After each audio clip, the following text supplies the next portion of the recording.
Hey everybody, you're listening to the Untitled and Unfinished Rock Opera.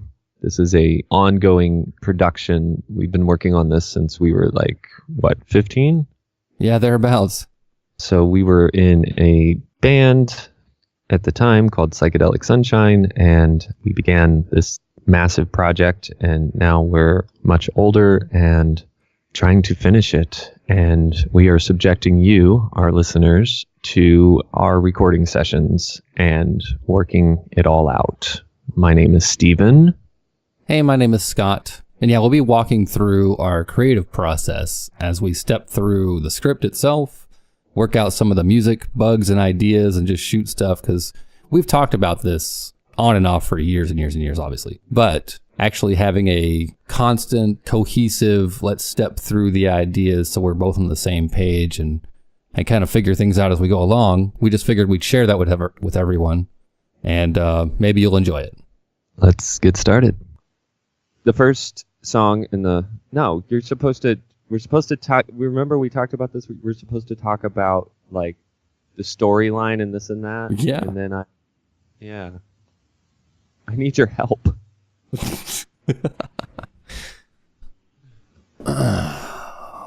Well, the opening scene, obviously, as I'm reading your document,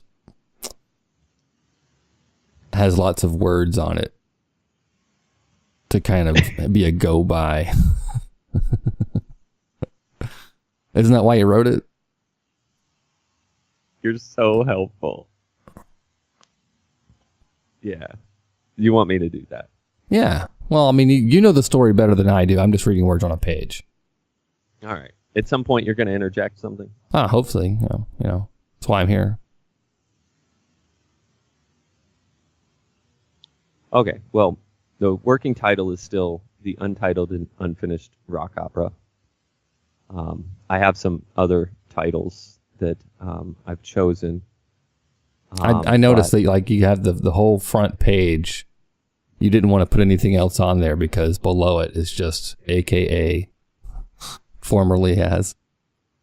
That's awesome. It's going to be a whole page of formerly this and AKA that. Well, I didn't want to throw out any names until I had for sure the right one.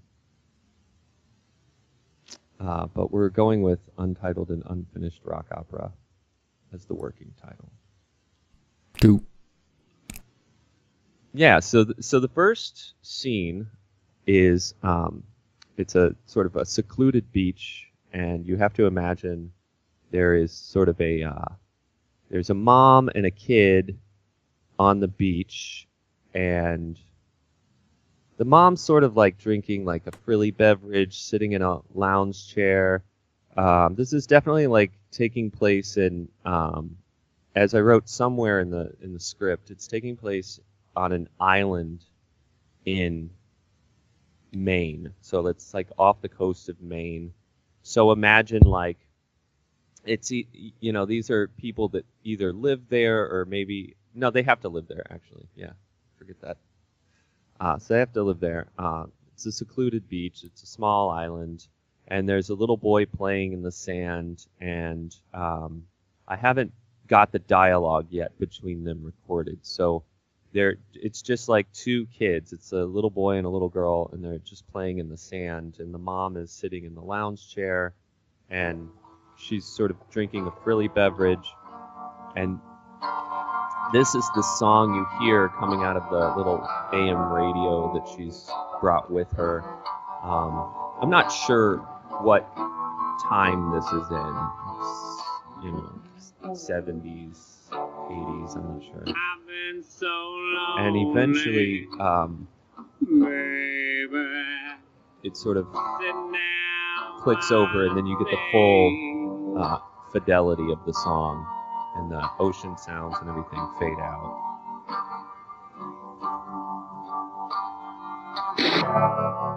I've been so lonely. And this will be a female vocalist, not mine. I'm thinking Ella Fitzgerald or something. I'm not really sure. That sound, not her. That'd be impossible. I guess that's just what loving you is like to me.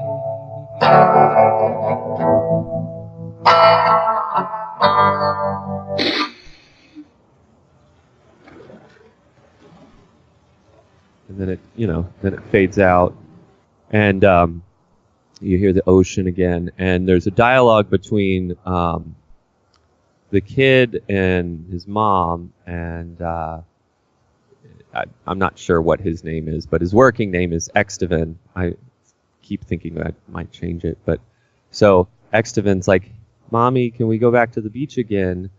And the mom's like, "Sure, honey. You had a good time?" And then well, you got to back up a little bit because now they're leaving, right? So I'm guessing they're leaving. Yeah.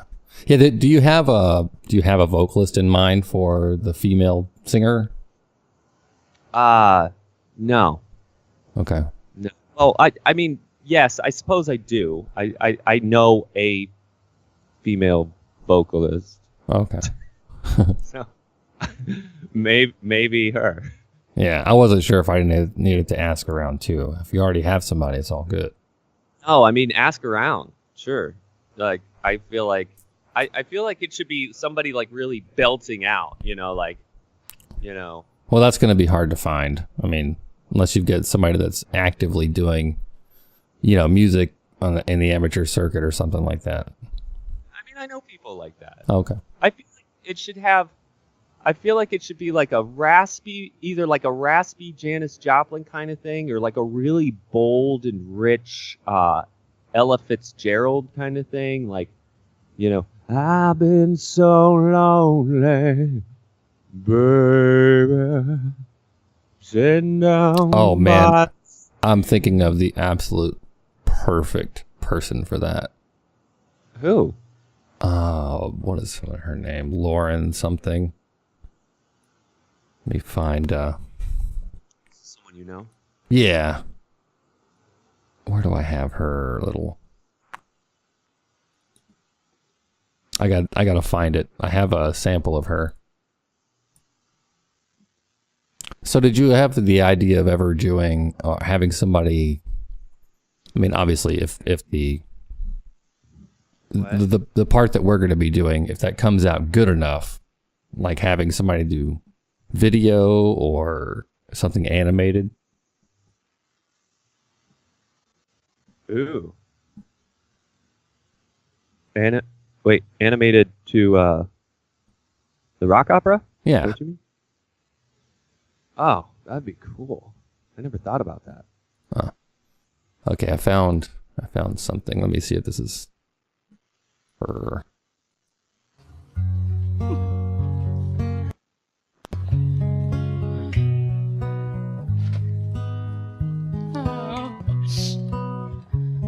One lonely, simple night, my God threw me a change.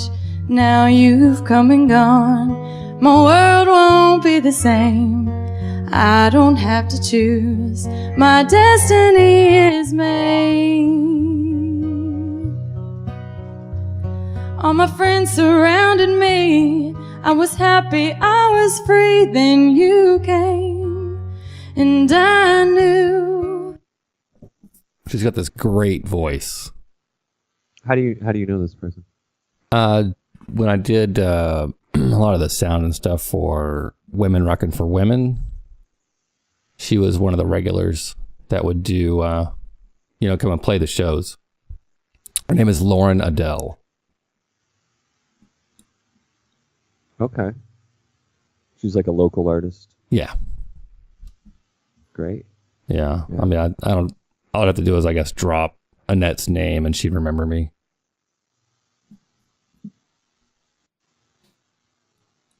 Yeah. I don't really know how to ask people to work on a project that's not planning on, being successful. Well, yeah. I mean, if you just have the idea out there, have the music for them to sing to, and then just throw it at them and say, hey, send me something back. Obviously, give them an idea of what you're wanting. You know, if they want to, they will. If they don't, they don't. I mean, just let them know you're not getting paid. Just something to do. Oh, okay.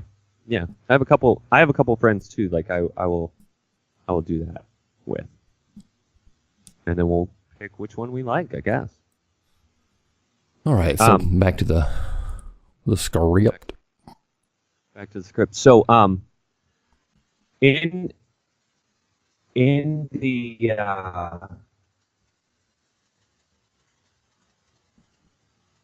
all right. So on the scene there, before they leave, actually, I forgot a part. So there's this weird sort of like, I haven't figured out how to make the sound yet. So this is like all your realm.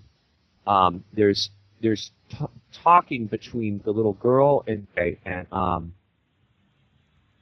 so we're listening to the music. We're on the beach. The kids are playing, and then there's this sort of like, we don't exactly understand why, but he seems angry, and he's like, Julia, we have to go now. And but that needs to sound supernatural, like extraterrestrial in some way. Well, an othering, kind of like on Peanuts, where the adults always sound different. Yes, but not that cheesy. Well, no, I understand what you're saying. Yeah, and so that's sort of like the first hint that something is odd about this situation.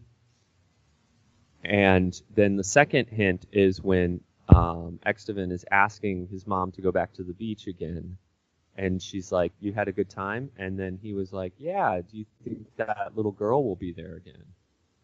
And his mom's just totally perplexed. What girl, honey? Julia. Who's Julia, dear? You know, there was no one at the beach today. And then she's sort of like, she's confused by the whole thing, and then she just like chalks it up to like his imagination. Oh, you've got such a great imagination, or whatever. And then, you know, you sort of like, they're in the car and they're driving off, right? So somehow there could be music. We could make the music in the car. We could just have the car sounds, the driving off. But this dialogue takes place, it has to sound like it's taking place in the car as they're like, you know, pulling out and leaving. Okay. Now the sitting down by the sea song, I mean, how long is that thing? Well, it actually appears later in the album. It's the opener and closer. In this part, it's just it's like a verse and a chorus. It's really short because it's supposed to sound like you're just getting a clip of it when she turns on the radio, right? You know, it's like it's already begun. Okay. Yeah, I'm just trying to think of what would be on the car radio as they're leaving. Oh, I suppose it could be, another clip of that or something, or news, or. Oh, that would actually be really cool, though, to have.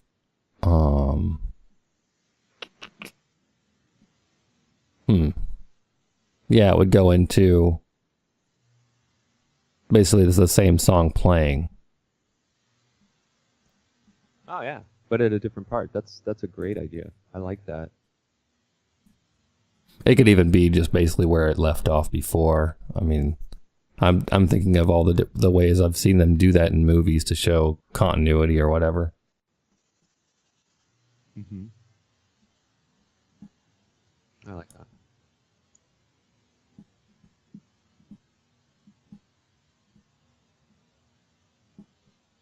Somehow we then transition to the.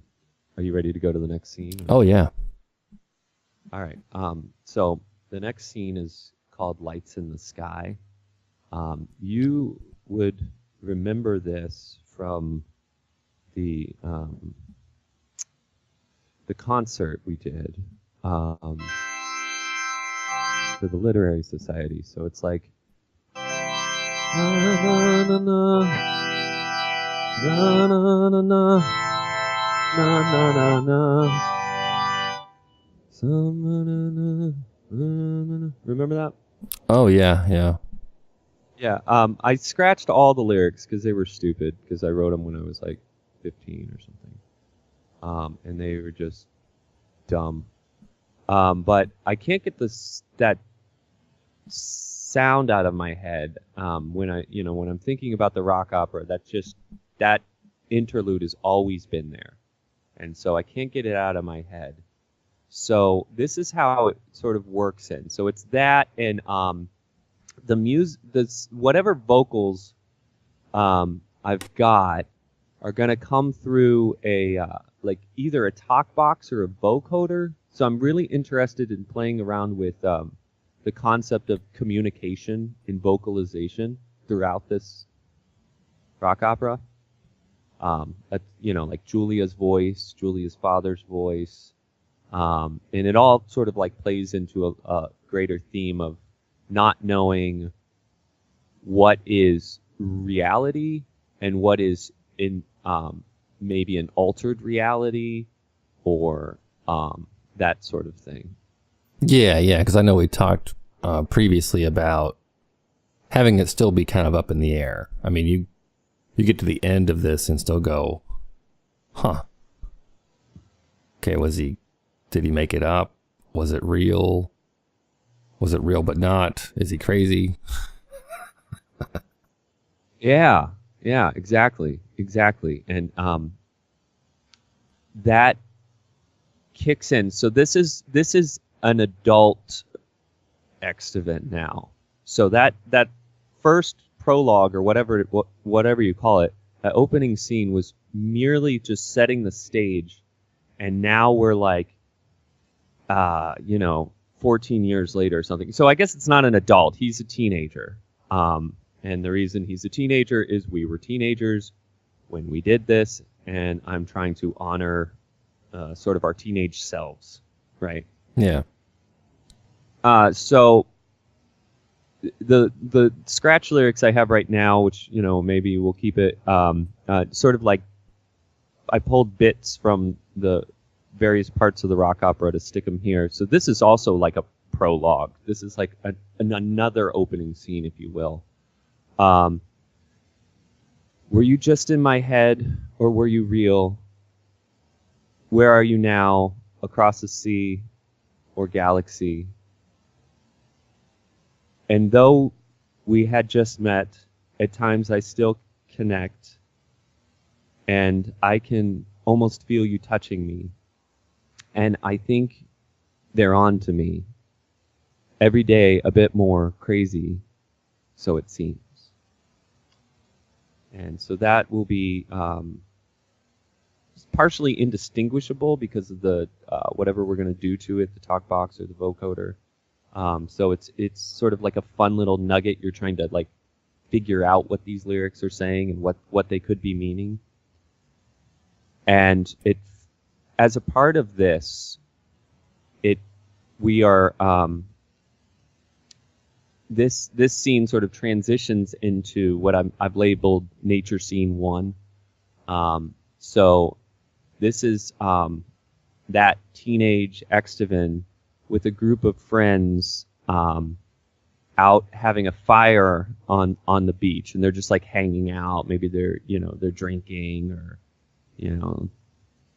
getting stoned, whatever. They're doing whatever teenage kids do on a beach at night. Uh-huh. I suppose, it just depends on the time frame, but it's mostly just drinking and getting high. Yeah. I think that's timeless. I think it might be timeless. I guess the time frame matters. I've been thinking about the dialogue a lot, and I guess the time frame matters. How these people talk, right? The kind, sort of like the lingo they use. Yeah, the 80s would be probably the easiest for us. I feel like a 70s child. Maybe it's some transition between 70s and 80s.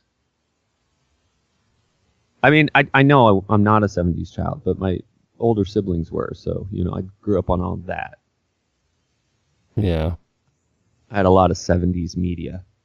I had 80s media, too. But, you know, I had, like, you know, Woodstock and... Well, but the 80s was the 70s without disco. It was great. I mean, just imagine the 70s without disco. That's the 80s. Now I have the Tim Minchin disco, if the Pope owned a disco song in my head. Who'd start the dancing? Okay. Yeah, no disco. Got it. Well, I mean, not to say no disco. I was just making a joke. Which is really ironic because I'm not a 70s kid either. But all the, like, polished, like, those are lyrics, but all the polished, finished music stuff I have is all that comedy disco stuff. Or, yeah.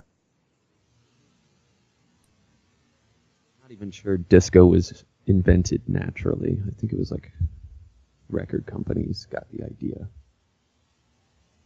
Could be wrong. I don't think it was an organic progression from like funk and soul to disco. I think there was a... No, it was born out of that time frame where labels were looking for the next big thing. So they'd send their scouts out to the little nooks and crannies around the big cities. And they'd bring back their act, bring them in for to record a better version of their songs or whatever, and then rip people off. Nice. Yeah. So we're out at the campfire, and I don't know if I actually have a... I don't know that I don't have a song for that. Oh, I might have queued up the wrong... Anyway, so we're out at the campfire, and that same sort of that themed music is going to be happening here. So what happens is they're at the campfire. Everybody's having a good old time. Everything's fine. They're partying and just chatting it up and goofing off, and everything's totally normal. But then a crazy storm rolls in, and there's sort of like balls of lightning like lighting up the clouds that like come in really quickly. And so we need wind noise here. We need lightning sounds, but we also need a supernatural lightning sound, like when you accidentally kick a reverb box and you get that yeah sort of. And everybody sort of like disperses. They're all going home. They're like, oh yeah, we got to get out of here or whatever. And Extavan stays behind, and he's like, no, I'll catch up, And so we're hearing, like storm, we're hearing ocean, we're hearing thunder, we're hearing the campfire, if that can still exist in this storm. And you've got this teenage kid just sort of like hanging out, maybe high as a kite, just like embracing it all. And at that point, he sees a spaceship.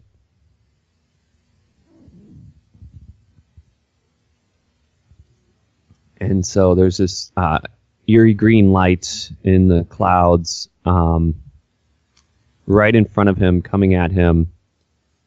And it starts to get louder and louder. and he's just without words, just staring at this ship coming at him, and then the implication is that he's abducted or something.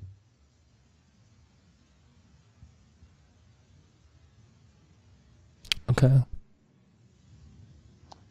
So we need to make that really dramatic. Well, yeah. Skipped over a little bit. While they're around the campfire and all that stuff, are we kind of zoning in and out of his head? Oh, yeah. Yeah. That's right. That's true. That song... I think that might be where that song, the "Are You in My Head? They're on to me." I think that song might actually be in his head. Come to think, I had a different song in his head around the campfire. So we need that too. So like when they're talking, so they're chatting, everybody, and he's sort of like, he's in it, but he's not in it. He's, just imagine like you're around a bunch of people and you've all taken acid and you're having, not a great trip all of a sudden. You're just sort of like secluded, or maybe everybody's stoned and you just, the THC hit you the wrong way and you're just you're just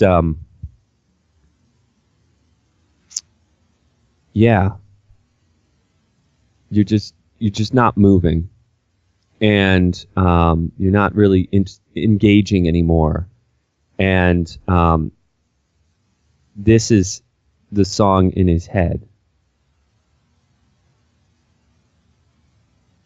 So it's the were you just in my head?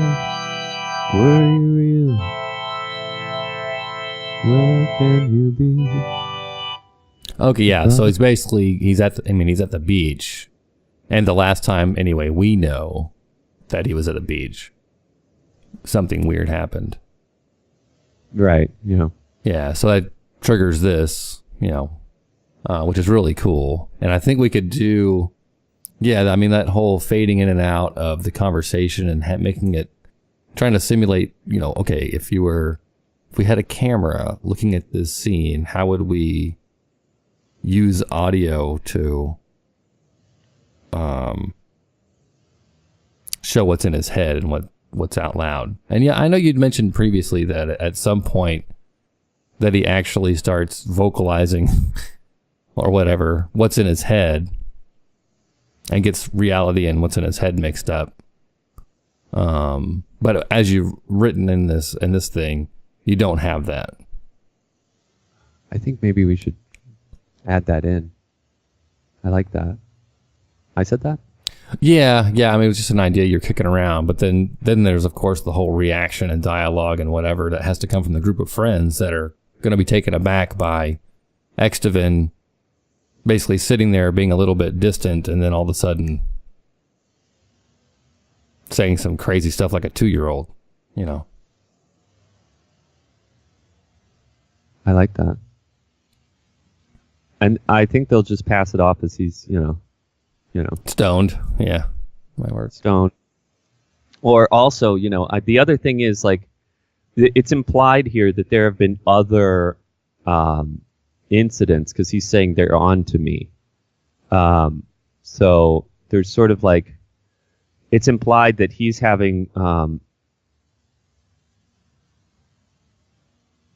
some kind of different experience than everyone else throughout his life, and it's he's feeling like I think you said earlier, othered. Like he's sort of feeling othered, and I think a lot of teenagers experience that. So it's not really a far stretch to imagine that he's feeling like he's different than everybody else. Yeah, we're all special snowflakes, right? Well, I know I am. So Yeah, so he's feeling othered. He thinks people are onto him. So it would make perfect sense that he's just suddenly humming like some tune or, and then they're like, "Hey, dude, you okay? Like, what's going on?" You know, that could easily pull him out of the song. That's how we could actually pull out of the song is that bit there. Oh yeah, and that would give a nice transition to what's going to be going on next. Sound-wise, with the storm and all that. Yeah. The sound going in and out of the head, I really have a great idea for that. I don't know how to do it, but the sound in my head for that is like when you go underwater. So like that. Can you hear? My mic just cut out. Yeah, it did. When you go underwater, and then you come out, it's sort of like sounds one way underwater, and then you come out and you get that like, whoosh, and it's all high. It has all those the high pitched stuff again, you know, or the high tones. Yeah. As the water drains out of your ears. Yeah. Yeah. So that's sort of how I imagine it. Cool. All right, so then we have the dramatic blowout scene.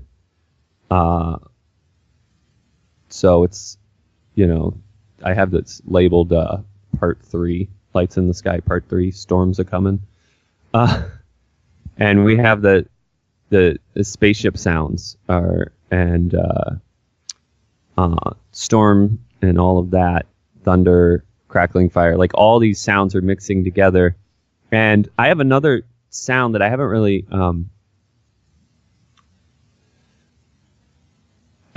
really played a lot for you, but I've been messing around with this old radio, and I've been really playing around with getting these sort of like sounds, and I've been playing around a lot with actually how I recorded the Sitting Down by the Sea, how I got that sound of it sort of sounding like an AM radio is I actually played that through the AM radio. I used like a Bluetooth device to, make an antenna, right? And then pick it up on the radio. And so I've been playing around with the sort of like radio fuzzy sounds and that sort of like eerie.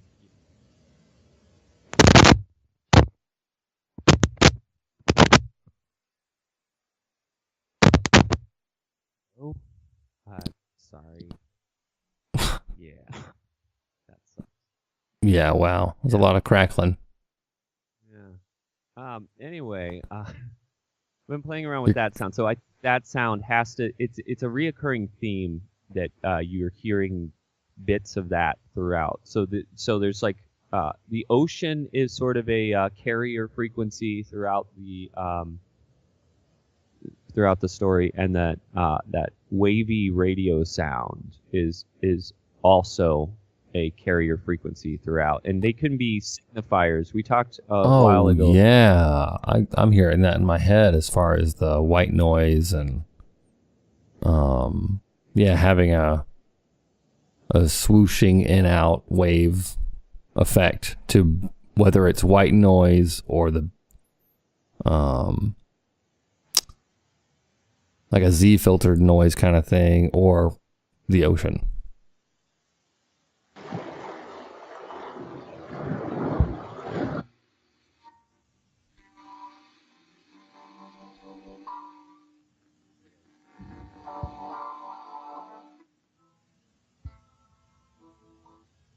Yeah, so I have a really long recording of me making a lot of fun things like that, and it's great because I used a few different devices to so that I could be playing our music in the radio.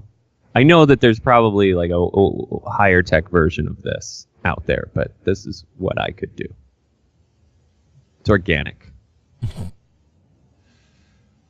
So we wake up in the asylum. So the next thing that happened, we have no idea what happens with this sort of like implied abduction. We just have no idea. And then we wake up in the asylum, and you actually, I think, have the track for this. I cannot play it right now. Lost. Can you queue up Lost? Oh yeah. Is that the screwing around one that I did, or? Yeah. That's it. That's the one. So I'll sort of like introduce this while you're looking for that file. Well, I've got it. Oh, well, I'm going to introduce it anyway. So he wakes up in the asylum, and this voice, it's sort of like it emerges out of a cerebral fog, right? So he doesn't know what the hell's happened, and he's just like really, just imagine, like maybe they're medicating him or something. So he's just totally it's hard to be conscious. And Extavan, do you remember how you came to be here? And he's like, where is here? And the voice says, you're in a hospital. And he's like, what happened to me? You had a mental breakdown, probably brought on by intoxication. Nonetheless, we're going to monitor you and make sure you're not. And then I just kind of made up a word, schizophrenic. I don't know what we want to diagnose him as, but I thought using a non-word that is derived from medical terms to mean something, but not a diagnosis that's current or popular, would be kind of fun. He's schizophrenic for now.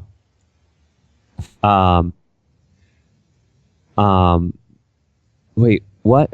Who are you? I'm your psychiatrist. I don't have a psychiatrist. You do now. And this is sort of like this foreboding, like you do now. And then we go into Lost.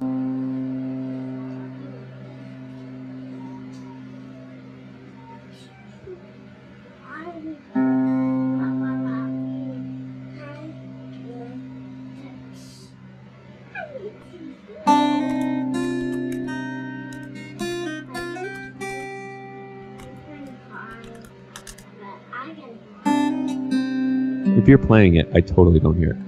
Really?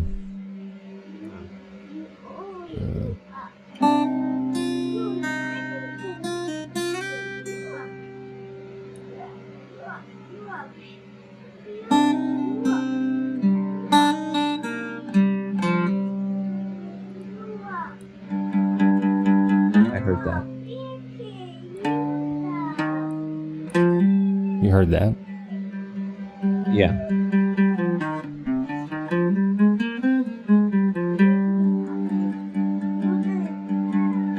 But not in here.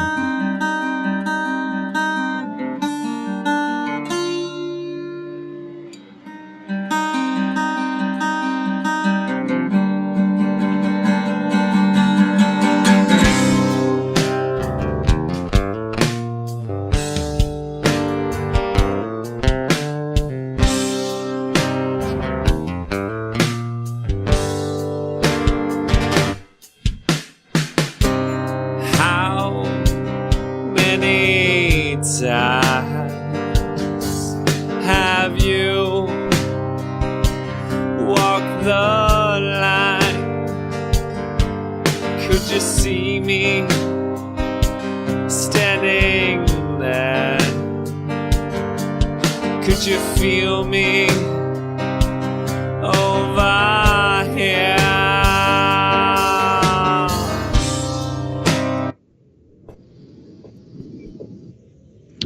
Yeah, so Yeah, you were able to hear it then, correct? yeah, hear it. Groovy. I could hear it. Okay. All right. So what happens next is so as the song gets to the and we'll have to play the rock out part in just a second. Yeah. But so the song's sort of like that's him. That's his voice. That's what's going on. He's sort of like now experiencing the story more and more through song.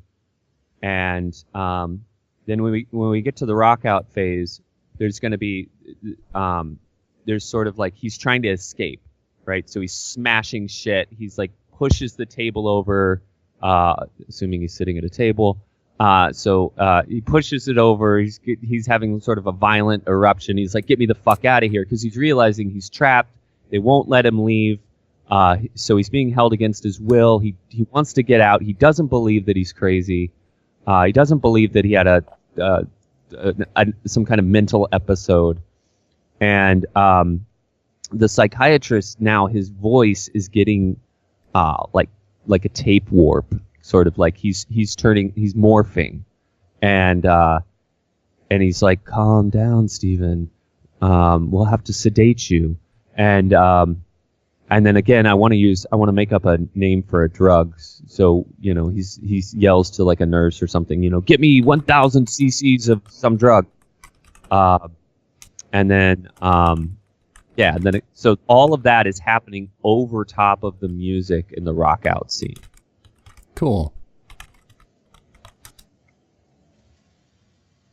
So let's hear the rock out. I gotta find it.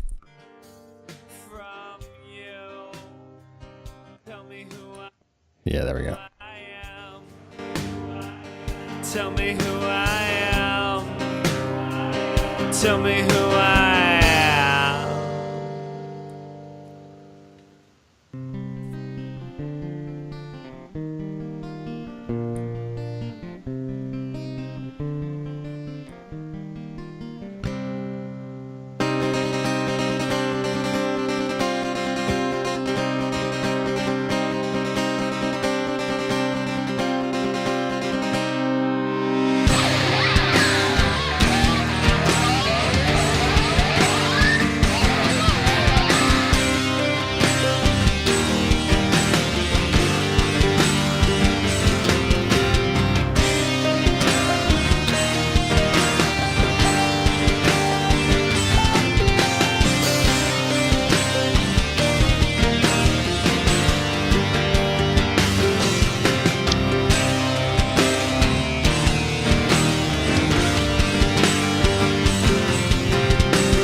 Thanks for listening. If you liked what you heard, please like, share, and subscribe. And yeah, we'll be back with another episode as we continue through this process. Share your comments or anything like that. We'd love to hear what you guys think of this and if you have any ideas for us to make it better. Thanks.